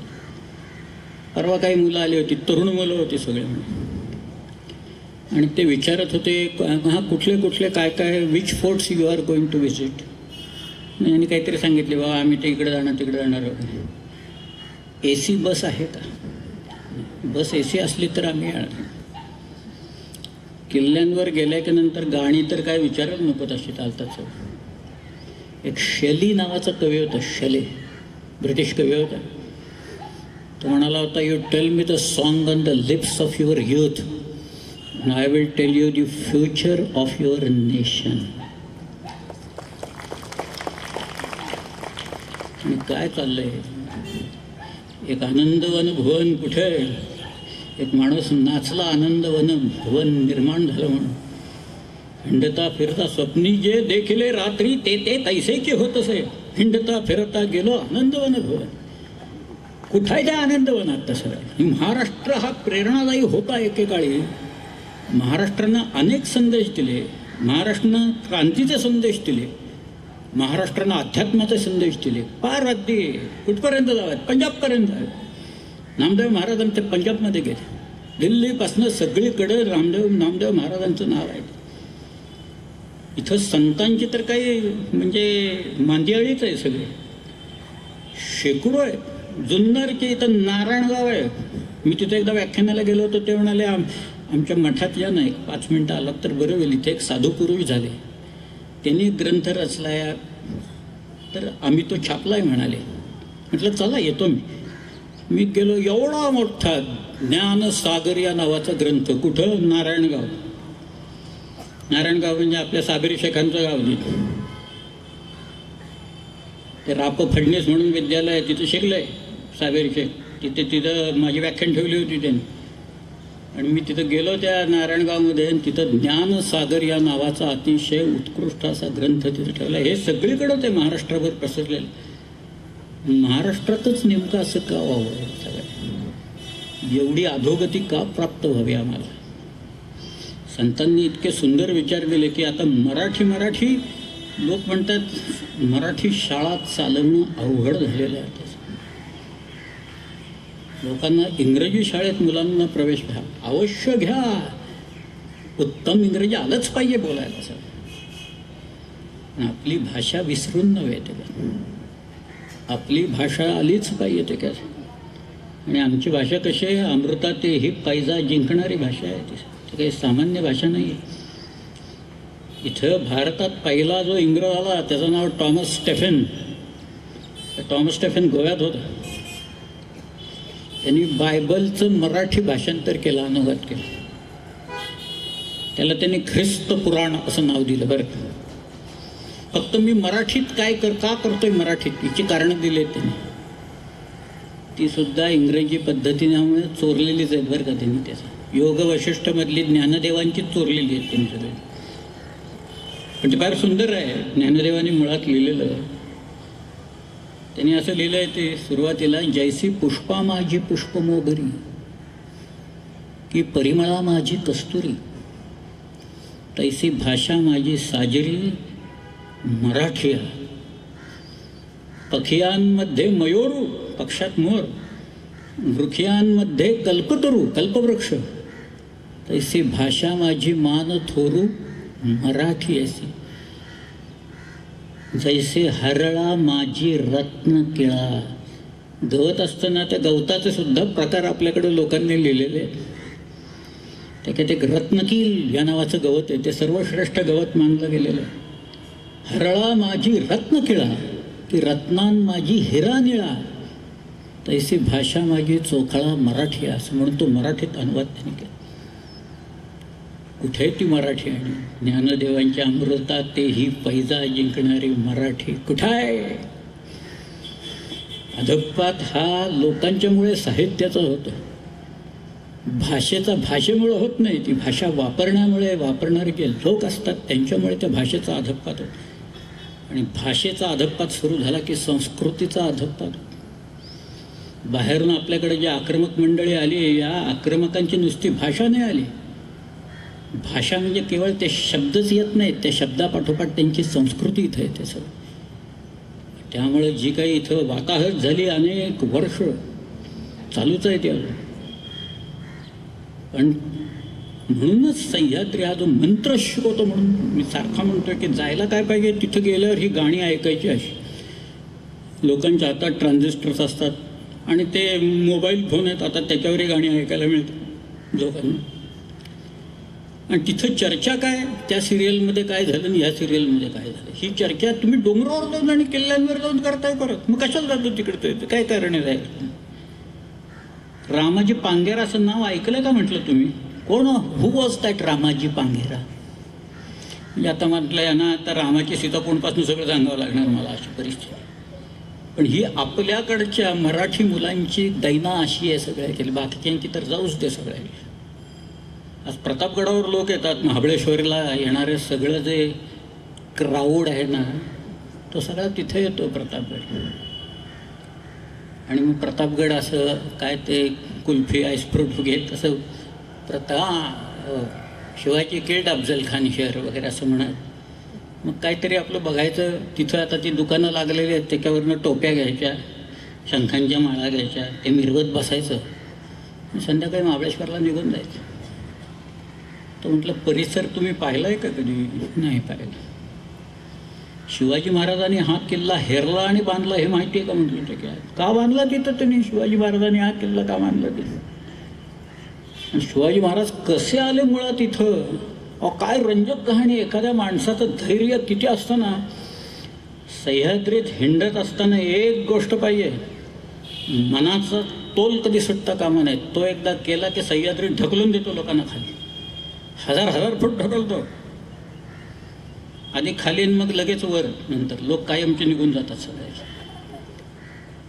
पण शिवाजी राजांनी मोऱ्यांची जावळी ज्या वेळेला घेतली त्यावेळेला महाबळेश्वरावरनं निसणीची वाट म्हणून एक ते एल्फिन्स्टन पॉईंटच्या तिथं. मी मुद्दामूनच एल्फिन्स्टन पॉईंट असं म्हटलं, कारण पांगळा म्हटलं असतं तर कळलं नसतं कोणाला. तर बघा आता मढी महाल असं म्हटलं तर कळणार आहे का कोणाला? नाही कळणार. आर्थर सीट असं म्हटलं तर कळेल. हा या वी नो आर्थर सीट. पण त्या पांगळ्याच्या इथनं म्हणजे एल्फिन्स्टन पॉईंटच्या तिथनं खाली अक्षरशः त्या डोंगराच्या धारेवर अशा खोबणी केलेल्या आहेत. निश्रेणी. निश्रेणी म्हणजे शिडी. ती शिडी किती वाट आहे?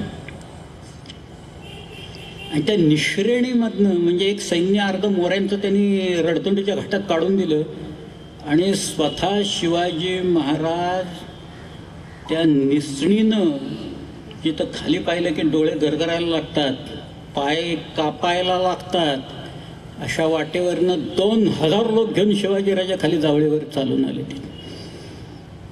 सह्याद्री त्यांच्यावर प्रेम करणाऱ्या लोकांना हे शिकवतो, ताकद देतो, मनाची उभारी देतो, पायात ताकद देतो. म्हणजे शिवाजी महाराजांना त्यांनी दिली आणि त्यांनी सांगितलं खुणावलं, बांध इथं किल्ला बांध. प्रतापगड बांधला.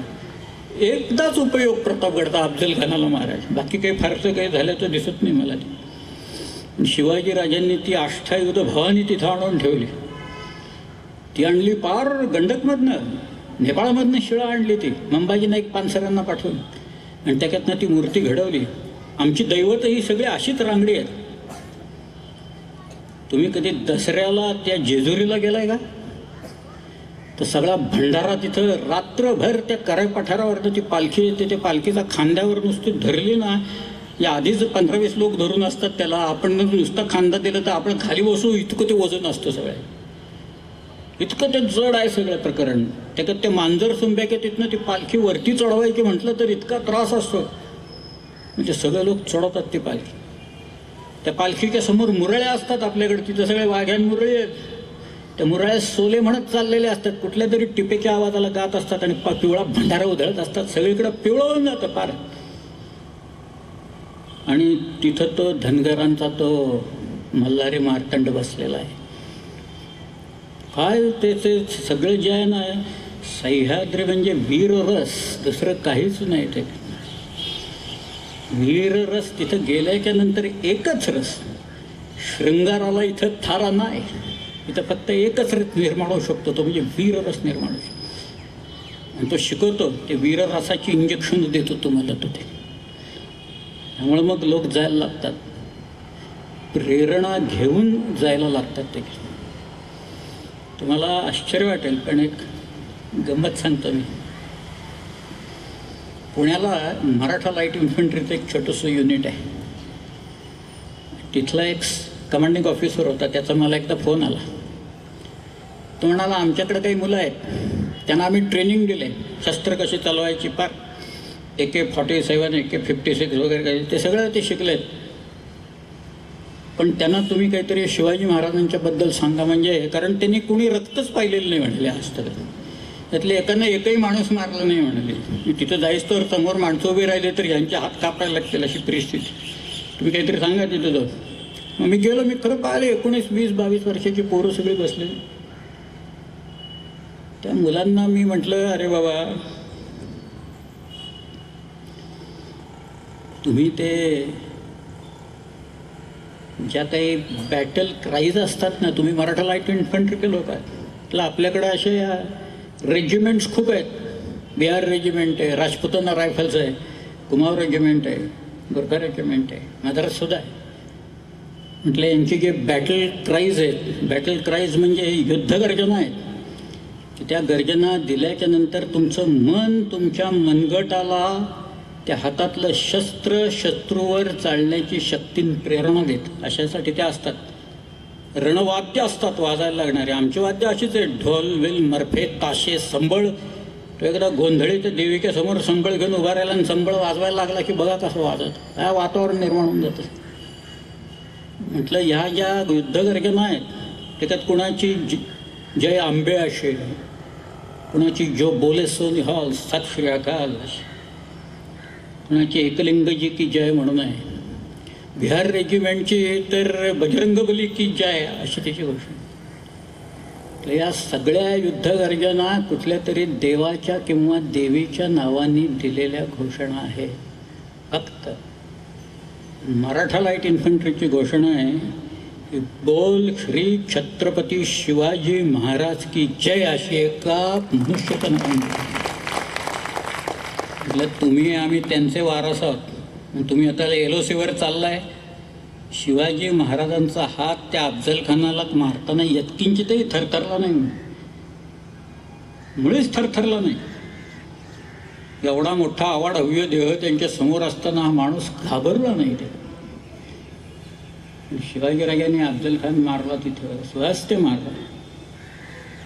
तुम्ही त्यांचे पायी का, एवढं लक्षात ठेवा जाताना. हे मी एक गोष्ट ह्याला सांगितली फलटणला माझं भाषण संपल्यानंतर एक सयाजी लावण म्हणून एक ग्रस्त आले मला भेटायला. मला म्हणाले ही पहिल्यांदा निळातराव ही घोषणा कुठे दिली तुम्हाला माहिती आहे का? आम्हाला नाही. ते म्हणाले अहो 1941 मध्ये सेकंड वर्ल्ड वॉरच्या वेळेला आफ्रिकेमध्ये आत्ताचा जो इथिओपिया आहे त्यावेळेला त्याला ॲबिसिनिया म्हणायचे, त्याच्यावरती एक छोटा देश आहे त्याचं नाव आहे एरिट्रिया. एरिट्रियामध्ये केरेन नावाचा एक प्रांत आहे आणि तिथं अशा डोंगराच्या सगळ्या रेंजेस आल्या आहेत. कॅमेरूनची अशी एक रेंज येते, ते केरेनची रेंज आहे आणि त्या डोंगरावर एक किल्ला होता. त्या किल्ल्याचं नाव आहे डोलोगोरोडॉक. तो किल्ला होता इटालियन लोकांच्या ताब्यात. आता आपला आणि इटलीचं काय संबंध खरं म्हणजे, अलीकडे जुळलं आहे, परंतु त्यावेळेला इटालियन्स लोक तिथं होते किल्ल्यात आणि ब्रिटिश लोक मारा करत होते खालून, ब्रिटिशांना किल्ला घेता येत नव्हता. या ब्रिटिश तुकडेत एक श्रीरंग लावण म्हणून सुभेदार होते. ते श्रीरंग लावण या ब्रिटिश ऑफिसरनं जाऊन म्हणाले तुम्ही आम्हाला शिवाजी महाराजांचं नाव घेऊन हा किल्ल्यावर चालून जायची परवानगी द्या, आम्ही घेतो किल्ला. इंग्रज लोक शिवाजी महाराजांचं नाव काढून देत नव्हते आपल्या लोकांना, कारण ते इंग्रज घाबरायचे एवढे की शिवाजी महाराजांचं नाव काढलं की परत आपल्या विरुद्ध तलवारी वापरतील सगळे. पण त्यांना किल्ला घेण्याची मतलब होता, त्यांनी सांगितलं घ्या म्हणून. आपले लोक रात्रीच गेले त्याच्यावर. रात्री त्यांनी हल्ला केला. इटालियन वरनं तुफान फायरिंग करत असताना आपल्या लोकांनी डोलोगोरोडॉकचा किल्ला जिंकून घेतला. बोल श्री छत्रपती शिवाजी महाराज की जय असं म्हणत म्हणत जिंकून घेतला. आणि त्याच्यानंतर मराठा लाईट इन्फंट्रीनं हा बॅटल क्राय ऑफिशियल केला, हर हर महादेवच्या ऐवजी. नंतर ही प्रेरणा आहे की केवळ सह्याद्रीतच नाही, पण सह्याद्रीत तुम्ही नांदल्याच्या नंतर जगातल्या कुठल्याही डोंगरावर तुम्ही जाऊ शकाल आणि नाचू शकाल. त्या डोंगरावर किती अवघड असू दे. पुण्यात आमच्या एक मुलगी आहे कृष्णा पाटील म्हणून. कृष्णा पाटीलनं एव्हरेस्ट, एक शेर्पा होता आप्पा शेर्पा, तिघे तो बऱ्याच वेळा गेला होता एव्हरेस्ट, तिला शेर्पाच चांगला मिळाला म्हणून. पण ती मुलगी एकटी त्या शेर्पाच्या बरोबर एव्हरेस्टवर गेली, खाली आली. शेवटी एव्हरेस्टवर जायचं ही कल्पना सुद्धा तुम्हाला कुठं स्फुरते तर तुम्हाला सह्याद्रीवर स्फुरते. सह्याद्री मंडळ हे असं आहे सगळं. इथलं वैभव जळत चाललेलं आहे, इथलं वैभव पडत चाललेलं आहे, इथले किल्ले नष्ट होत चाललेले आहेत. शाळेच्या ट्रिपा येतात आणि दगड फेकायला लागतात सगळ्यातनं एक एक एक.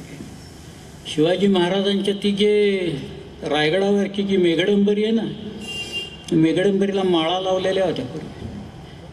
नाशकाच्या कडची कुठली तरी एक शाळा आली आणि ते शिक्षकाने सांगितले काढा रे पोरानं. ते पोराने माळा उडून काढल्या, मणी गुल केले सगळे. आपण किल्ल्यांवर कशाला जातो हे शिक्षकांनाच माहीत नसेल तर त्या पोरांना काय कळणार आता सगळं. तर रायगडाची ही दुर्दशा आहे, राजगडाची दुर्दशा आहे. ह्या दोन शिवाजी महाराजांच्या राजधान्या होत्या. खरं म्हणजे हे दोन्ही किल्ले 17व्या शतकात जसे होते तसे जर का परत बांधून काढले तर शिवाजी महाराजांना खरी श्रद्धांजली ती ठरेल आणि त्यांचं सगळ्यात उत्तम स्मारक ते ठरेल. मी युरोपमध्ये हिंडलो. युरोपमध्ये मागं मी हिंडत असताना एकदा इंग्लंडमध्ये होतो. मार्लबरो म्हणजे चर्चिल, विन्स्टन चर्चिल ब्रिटिश पंतप्रधान. ते युद्धाच्या वेळेला केवळ त्याच्या स्वतःच्या ताकदीवर त्यांनी त्या देशाला वाचवलं सगळं. आणि मी आपलं गमतीनं त्या आमच्या मित्राला तिथं म्हटलं काय रे बाबा, तो विन्स्टन चर्चिल एवढा तुमचा मोठा माणूस झाला आणि तो ट्रॅफल्गर स्क्वेअरमध्ये विन्स्टन चर्चिलचा पुतळा नाही, असं कसं म्हणे. तर आमच्या पुण्यात शिवाजी महाराजांचे 7 पुतळे आहेत अश्वत्थ, पण प्रकाश कोणाच्याही डोक्यात पडत नाही अजून. त्यात त्यातनं काही शिकलेत का लोक? 7 पुतळे केलेत, पण शिकलेत का काही? काही नाही. आज बाबासाहेबांच्या 17 आवृत्त्या निघाल्या शिवचरित्राच्या. ते म्हणाले, निनादराव हे काय विरोधाभास आहे हो? माझ्या आवृत्त्या खपतायत, भाषणाला लोक येत आहेत, गर्दी आहे. आपण काय करमणूक म्हणून करतो का भाषण? सगळं कशासाठी आपण भाषण करतो? आणि तर 7 पुतळे आहेत म्हणाले अश्वारूढ. परवा इंडियामध्ये एक बसला अजून एक. काय शिकायचं लोकांनी? काही नाही. काय शिकलेलं? त्यांनी तर तुम्ही दिल्लीत काय चाललंय प्रकरण आता पाहताय ना तुम्ही. काय इथेही होत आहेत महाराष्ट्रात अशी आहे. एकदा शिवाजीराजांनी 15व्या वर्षी उदाहरण घालून दिलंय ना की बदअमल झाला आणि त्याचा गुन्हा साबित झाला तर हातपाय तोडायची शिक्षा त्यांनी 15व्या वर्षी दिलेली होती. त्यांच्या महाराष्ट्रात ह्या होऊ शकतात आता ही परिस्थिती. बाबासाहेब म्हणाले असं आहे. मी ते या माणसाला विचारलं, का रे तुमच्याकडे काय नाही पुतळे बितळे? चर्चिलचा पुतळा का नाही? तो टाळत होता. शेवटी तो चिडला. तो नंतर म्हणाला, mister Bedekar, Churchill is in our blood. Churchill आमच्या रक्तात आहे म्हणाला. आम्हाला हे असले देखावे तुमच्यासारखे उभे करायची गरज नाही म्हणाल. कारण आम्ही ते बाळगतो. त्याचे गुण जे काय आहेत ते गुण आम्ही बाळगतो. चर्चिल हा सदैव आमच्या मनात असतो. मार्गारेट थॅचर आत्ता वारली. आयर्न लेडी म्हणायचे त्याला. एक थॅचरिझम या नावाचा एक नवीनच कॉन्सेप्ट मार्गारेट थॅचरच्या नावाने लोकांनी केलेला. ती ज्या वेळेला आली राज्यावर ती म्हणाली, माझी ड्युटी आहे ही फक्त गव्हर्न करायची, टू रन द गव्हर्नमेंट, ही माझी ड्युटी आहे. इंडस्ट्रियलिस्ट काय करतात काय नाही, कोणाशी कोलॅबरेशन करतात वगैरे काय नाही. त्यांना ज्या फॅसिलिटीज पाहिजे असतील त्या फॅसिलिटीज मी देईन. त्यांना धंदा करू दे, मी सरकार चालवेन. धंद्यात लुडबुड करणार नाही, त्यांच्याकडनं मी पैसे घेणार नाही. इंग्रज इथं होते 150 वर्ष. इंग्रजांच्याकडनं काय शिकलो आम्ही? सकाळ संध्याकाळ दारू पिणे हे शिकलो. त्याच्यात चहा पिणे, सकाळी उठलं की चहा लागतोच आम्हाला. हे इंग्रजांच्या सवयी सगळ्या. डिसिप्लिन कोणी शिकलं का होतं त्यात? शिस्त कोणी शिकलं का? का सगळाच बेशिस्त कारभार सगळा आहे तुमचा? जे शिकायला पाहिजे ते आपण शिकत नाही. जे शिकायला नको तेवढेच गुण आपण फक्त हे घेतो. हे सगळं जे असतं ना, हे ते डोंगरावर गेल्यावर तो वारा विसरायला लावतो सगळ्यात. आणि मग तो इतिहास आपल्याला आठवायला लागतो. मला आठवतं आहे, बाळ कोलटकर होते आपल्याकडे. बाळ कोलटकरांनी किती नाटकं सुंदर लिहिली. याची एक जंत्री काढावी लागेल. 15-20 नाटकं आहेत. बाळ कोलटकरांनी कुठंतरी एकदा भूषणाचं काव्य वाचलं आणि ते काव्य वाचल्यावर बाळ कोलटकर वेडे झाले. पुढे त्यांनी त्याच्यावर एक नाटक लिहिलं बाळ कोलटकरांनी. ते नाटक आहे, त्याचं नाव आहे शिवराय कविभूषण. आणि त्या नाटकात तो जो भूषण नावाचा कवी, शिवाजीराजे आग्र्याहून निसटल्यानंतर इतके लोक आले इथं, त्याच्यात हा भूषणही आला. रायगडावर राहिले आणि रायगडावर राहून त्यांनी एका काव्यशास्त्रावरच्या ग्रंथाची निर्मिती केली. आणि त्यांनी शिवाजी महाराजांच्यावर छंद रचले सगळे. हे वेगळंच आहे सगळं प्रकरणच. भूषण नावाचं प्रकरणच वेगळं आहे. त्यांनी गणेशाची प्रार्थना केली आहे, देवीची प्रार्थना केली आहे.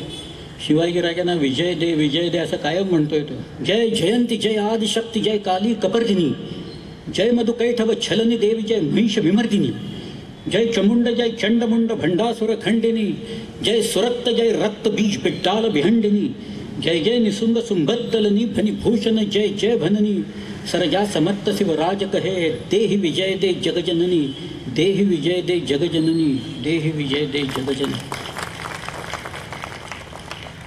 भूषणाचं काव्य म्हणायला जिभेला वळण लावावं लागतं. साधं सुद्धा काम नाहीये. ती मी एक छंद म्हणून दाखवतो. शिवाजीराजे सुरत लुटतायत ना, त्याच्याबद्दलचा तो छंद आहे. त्या छंदाचं नाव आहे अमृतध्वनी, धनाक्षरी, कवित्त, मनहरण असं ते वृत्त आहे खरं तर. दिल्लीय दलन दबाई के शिवसरजा निरसंक, लूट लियो सूरती शहर बंक करी अतिडंक, बंकक करी अति डंकक करी अति संकक कुली खल सोचत चकित भरोच्च चले विमोच्च खजल कठ्ठठ्ठई मन कठ्ठट्ट कसो रठ्ठट ठिल्य सद्दत दिसेसी भद्दत दबी भाई रद्दत दिल्य. बघा म्हणतोय का कोणी? अवघड आहे, त्याला अर्थ आहे. आणि सोचत चकित सुरते ते लोक विचार करून चकित झाले. भरूच्च चलिय भडोचकडं पळायला लागले. विमोच्च खजल अश्रुपात करत रडत रडत असेल हा बाबा आलाच कुठनं एकदम सुरतेवर म्हणून गेले. त्याला अर्थ आहे सगळ्या. त्यामुळं ते काव्य जे आहे भूषणाचं ते ऐकलं की अशी एक मोहिनी पडते तुमच्यावर. तो तुमच्या अंतःकरणाचा ठाव घेतो. तसा या बाळ कोलटकरांच्या अंतःकरणाचा ठाव त्या भूषणांनी घेतला. मग त्यांनी ते नाटक लिहिलं. त्याच्यात भूषणाच्या काही छंदांचा त्यांनी मराठी पद्यानुवाद केला. आपल्याकडे पद्यानुवाद केलेत काही लोकांनी. रागो काटे यांच्या पुस्तकात त्यांनी काही दिलेत. किंवा दुर्गा प्रसाद आसाराम तिवारी म्हणून आपल्याकडे ज्यांनी संग्राम गीतं लिहिली मराठ्यांची. आणि जळगावलाच होते काव्य रत्नावलीकार फडणीस. त्यांनी भूषणाचा एक छंद म्हणतो, तुम्हाला सगळ्यांना माहिती येतो. इंद्रगिमी जंब पर बाळव स्वंब पर रावण सदंब पर रघुकुल राज है. पौन बारी बाह पर संबुरति नाह पर जो सहस बाह पर राम द्विजराज है. दावा द्रुमदंड पर चीतामृग झुंड पर भूषण वितुंड पर जैसे मृग राज है. तेज तिमी अंश पर कन्नजमी कंस पर त्योम लेक्ष वंश पर शेर शिवराज है. शेर शिवराज. त्याचा अनुवाद त्यांनी असा केला होता दुवा तिवाऱ्यांनी. जृंभावरी इंद्र लंकापतीच्या वरी की जसा जानकीचा पती. मेघावरी वायू कामावरी की महादेव ज्याची तपाची रती. दुःशासनाच्या वरी भीम किंवा कन्हैया जसा दुष्ट कंसावरी. हा भोसले भूप गाझी शिवाजी तसा भूतली म्लेच्छ वंशावरी. असं त्यांनी करतो. आणि गंमत म्हणजे बाळ कोलटकरांनी त्यांनी जो अनुवाद केलेला आहे तो अनुवाद मी सांगतो आणि मग मी थांबतो आज. फार छान केला आहे त्यांनी. कल्पनाचं एक विलक्षण मांडले. आणि त्यांनी ती जी पुस्तक आहे ना त्या पुस्तकात एक प्रस्तावना लिहिली आहे. त्या प्रस्तावनेत बाळ कोलटकरांनी असं म्हटलंय की ह्या काव्याची ओळख मला गदी माडगुळकरांनी करून दिली म्हणून. आता माडगुळकरांनी जर का भूषणाच्या काव्याचा अनुवाद केला असता तर तो किती सरस झाला असता. आणि एक वेगळं शिवायन गीत रामायणासारखं गीत शिवायन फार सुंदर माडगुळकरांनी केलं असतं. पण ते काही झालं नाही. पण रायगडावर काही तलाव आहेत पिण्याच्या पाण्याचे. मी एकूण हिशोब काढला. साधा आम्ही आपले गेल्यावर एक हिशोब करतो काय किती पाणी राहत असेल याच्यात. रायगडवर जे तलाव आहेत त्या सगळ्यातलं जर का पाणीच नुसतं मोजायचं म्हटलं तर 12 कोटी लिटर पाणी रायगडावर आत्ता सोय पाण्याची. कल्पना करा तुम्ही काय. किल्ल्यावर 3000 फुटावर ही परिस्थिती वरती तिकडं. कित्येक किल्ल्यांवरच्या टाक्यातलं पाणी खाली लोकांनी आणलेलं आहे. खाली पाणी नाही आहे, वरती पाणी आहे किल्ल्यांच्या काय. हेच तर गंमत आहे सगळं. पण तिथं पिण्याच्या पाण्याचं जे टाकं आहे ज्याच्या काठावर शिवाजी महाराजांचा राजवाडा उभा आहे त्या टाक्याचं नाव आहे गंगासागर. आणि बाळ कोलटकरांची कल्पना अशी आहे की गंगासागर जो आहे त्याचं भाग्य या आकाशातल्या गंगेहून आकाशगंगेहूनही मोठं आहे. कारण शिवाजीराजे असं पाणी प्यायलेत अशी ती कल्पना आहे त्यांची. आणि भूषणाचा जो छंद होता भूषण असं म्हणतोय दख्खन केसब दुग्ग जिती. दुग्ग म्हणजे दुर्ग. दख्खन केसब दुग्ग जिती दुग्ग सहार बिलास. शिवसेवक शिव गढपती कियो रायगडवास.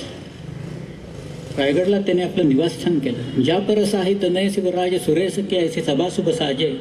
यो कभी भूषण जंपत है लकी संपत्ती को अलकापती लाजे. ज्यामध्ये 3 लोक दीपती ऐसो बडोगड राज विराजे. वारी पतालसी माच मही अमरावती की छबी ऊपर झाजा. अमरावतीची छबी आहे सगळी असं ते वर्णन केलं आहे. पण ह्यांनी जे केलं आहे ते बाळ कोलटकर असं म्हणतायत जटा बांधुनी नटली धरणी. जटा बांधुनी नटली धरणी विशाल पलाश वृक्षांच्या, लता तरुंना बिलगुनी डुलती नाच चालतो छायेचा. कुठे बांधल्या जलाशयावर जिना शोभतो दगडांचा, विहार चाले त्या पाण्यावर चक्रवाक कधी हंसांचा. कोठे चंदन कुठे चमेली गंध दरवळे चाफ्याचा, लवंग वेली कुठे वेलची लक्षण पुरतो संख्येचा. चंद्रमुखींच्या सवेच जेव्हा चंद्र उगवतो पूर्वेचा, असे वाटते कमल फुलांनी जन्म घेतला आजच उदरी गंगेच्या. वरती गंगा आकाशगंगा, खाली सागर गंगासागर. वरती गंगा खाली सागर, वरती तारे येथे कमळे, वरचे तारे खाली येती प्रतिबिंबांना रूपे पडती. म्हणून म्हणतो भूषण हे की आकाशाच्या गंगेहूनही गंगासागर भाग्याचा. सतीने म्हटलं. खरं म्हणजे मी इथं थांबणार होतो, तरी एक काय थांबण्यासारखं खरं म्हणजे काही नाही, ते इतकं सांगण्यासारखं आहे सगळं. तरी पण एक गंमत म्हणून सांगतो. अफजल खानाला शिवाजीराजांनी मारला ना 10 नोव्हेंबर 1659 आणि पुढच्या 18 दिवसात विशाळगडपर्यंत त्यांनी मुलूक घेऊन तिकडे पन्हाळाही घेतला.